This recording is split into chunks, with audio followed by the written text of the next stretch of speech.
money's pretty important, right? Yeah. Kind of makes the world go round. You know, they say money can't buy happiness, but it sure makes it a lot easier, doesn't it? But it's amazing how many people don't really understand money and you know, misuse it. So I'm going to just give you a few statistics here to think about. So 32% of Americans are not able to cover a $5,000 emergency with cash.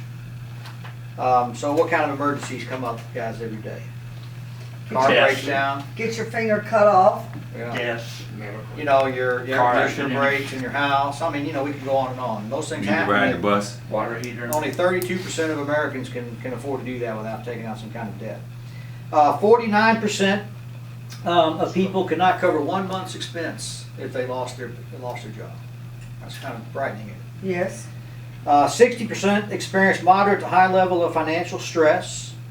Would y'all agree that when you're broke and, you know, bill collectors are knocking on your door and it's pretty damn stressful?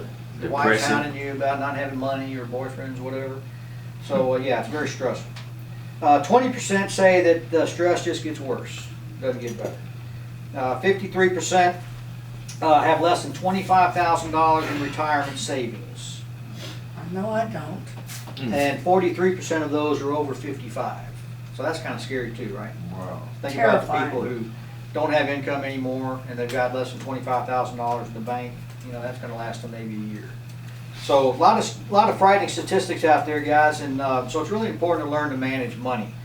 And really managing money is about discipline and it's about patience, right? I mean, you have to be committed. Discipline and patience. Patience. Yes, In other words, it takes time, you know, to build savings and to build a plan. You know, we're going to talk about some of those things.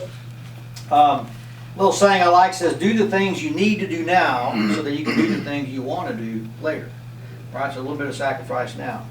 And another saying I like to leave you with the thinking is, if you think and act like a rich person, you'll be a rich person.